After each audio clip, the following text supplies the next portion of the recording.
For years, the whole public health thing around activity, Yeah. it's been uh, dominated by just one number, hasn't it? Oh, definitely. 10,000. That's the one.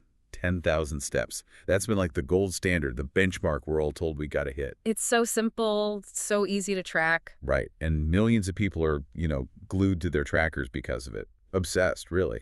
And look, that focus on just the quantity, the total count, it's actually done a lot of good. It got people moving. Sure. Absolutely. But what we're diving into today suggests that, well, if you're only focused on hitting that number, you might be missing the real secret sauce for health benefits. Okay, so that's the pivot.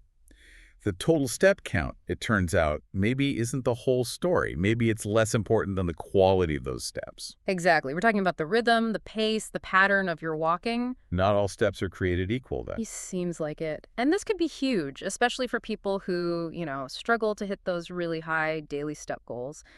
For them, the pattern might be the critical thing. Interesting. So our mission today is to unpack this idea, right? Oh. We're looking at a big study. A really big one. Over 33,000 adults from the UK Biobank. It just got published in the Annals of Internal Medicine. Okay.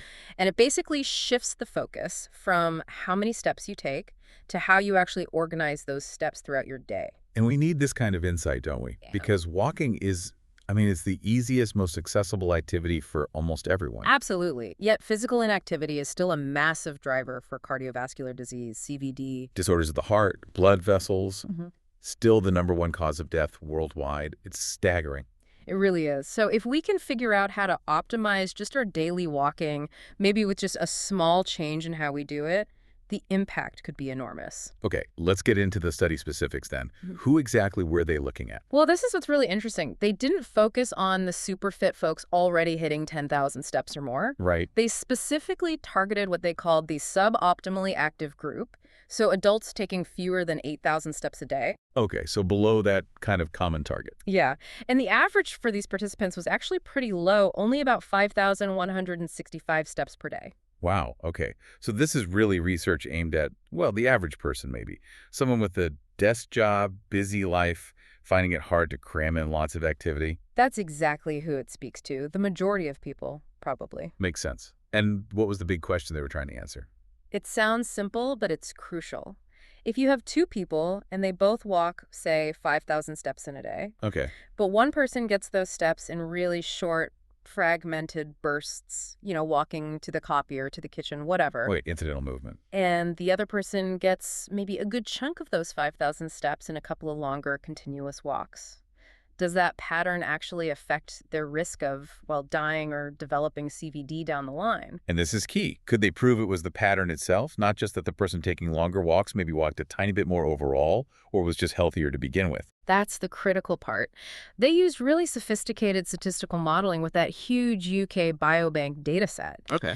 They were able to adjust for things like BMI, smoking, diet quality, age, sex, and importantly, even the total steps accumulated over the whole follow-up period. So they isolated the pattern effect? They isolated the effect of the bout duration, how long you walk continuously, and they found that, yes, even after accounting for everything else, the pattern itself had predictive power. Quality seemed to matter independently of quantity. Got it. So the initial finding, the headline was, people who walked for longer, continuous stretches had a lower risk of death and CVD. That's the core insight. That longer continuous walking is what they started calling walking with purpose. Walking with purpose. I like that. How did they actually define these different patterns, these bouts? They had to get quite specific. They basically divided everyone into 4 groups based on how long their typical walking sessions or bouts lasted. Okay, let's hear the categories. I think listeners can probably figure out where they fit. Right. So, Group 1, the shortest category. These were people whose walking bouts were usually less than 5 minutes long. Okay, so definitely that incidental stuff. Walking around the house, to the car, quick errands, the steps you don't even think about. Exactly, just functional movement. Mm. Group 2 was people whose typical bouts were between 5 and just under 10 minutes. Maybe walking a few blocks to the train or taking a quick call outside. Something like that. No. Then Group 3 captured bouts of 10 to just under 15 minutes continuous walking. Getting a bit more intentional there. A bit more. And then Group 4, this is the key group, really. These were the people who accumulated most of their daily steps in sustained, continuous walking sessions of 15 minutes or longer. 15 minutes plus. The purposeful walkers. That's the category. Okay, so given those four groups, Yeah. less than 5 minutes, 5 to 10, 10 to 15, and 15 plus, where did most people actually fall? My guess is overwhelmingly in that shortest group. Your guess is spot on. The distribution is, well, it says a lot about modern life, I think. Nearly 43%, almost half of all the participants, got most of their steps in those really short bouts under 5 minutes. 43%. Wow, that's huge. So nearly half the people studied were basically moving in this kind of stop-start way all day long. Fragmented movement, yeah. Just relying on that incidental stuff. And what about the other end? The purposeful 15-minute-plus walkers. That was a tiny fraction in comparison. Only 8.0% of people accumulated most of their steps in those longer, sustained sessions. 8% versus 43%. That's a massive imbalance. Most people are using the potentially least effective pattern. It really sets the stage for the health outcome data, doesn't it? It really does. Okay, let's get to the results then. This study followed people for, what, almost a decade? Yeah, about 9.5 years on average. They tracked who passed away and who developed cardiovascular disease. So given that huge chunk of people in the short burst category, what was the difference in risk? Was it small, statistically significant, but maybe not life-changing? Or was it? Oh, it was dramatic. Genuinely dramatic. Let's look at all-cause mortality first, the risk of dying from any cause during that follow-up period. Okay. For the group getting most steps and bouts under 5 minutes. Their risk over the 9.5 years was 4.36%. Okay, 4.36%. Now compare that to the purposeful walkers, the 15-minute-plus group. Their risk plummeted. It dropped all the way down to 0.80%. 0.8 from over 4%. Yeah, 4.36% versus 0.80%. That's actually shocking. That's more than a 5-fold difference in the risk of dying, just based on the pattern of walking, even when the total steps might be similar for some people in those groups. That's what the analysis suggests. Controlling for total steps and other factors, just reorganizing your steps into longer, more purposeful bouts appears to have this massive protective effect against overall mortality. Wow. Okay. And what about heart health specifically? Cardiovascular disease? The pattern was similar, maybe even more pronounced there. The risk of developing CVD, heart attack, stroke, that kind of thing, was highest for the shortest bout group, the under 5-minute walkers. What was their risk? Over the study period, their cumulative risk hit 13.03%. 13%. Okay, that's significant. And the most purposeful group, the 15-minute-plus walkers. Their CVD risk dropped dramatically, too, down to 4.39%. Again, a huge difference, from 13% down to just over 4%. It clearly shows that sustained, continuous walking seems to provide a cardiovascular benefit that you just don't get from those very short, fragmented bursts of activity. Yeah, it makes intuitive sense, right? You need to get your heart rate up and keep it there for a bit to actually challenge the system, to get that training effect. That seems to be the mechanism at play. That sustained effort offers a superior conditioning effect for the heart and blood vessels. So connecting the dots, more continuous walking, walking with purpose, dramatically lowers your risk of both dying early and developing heart problems. That's the clear message from the data. Okay, but this brings us to a really important practical point. What about the listener who hears this and thinks, great, but I barely hit 3,000 steps a day as it is.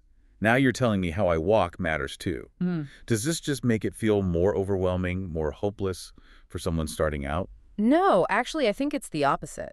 This is maybe the most encouraging part of the whole study, especially for people who feel really far off those big step count goals. How so? Because these findings should really change how we talk about physical activity, particularly for people who are currently pretty inactive or sedentary. Did the study look specifically at the most sedentary people, like isolate their results? They did exactly that. They drilled down into the data for participants who are taking fewer than 5,000 steps per day.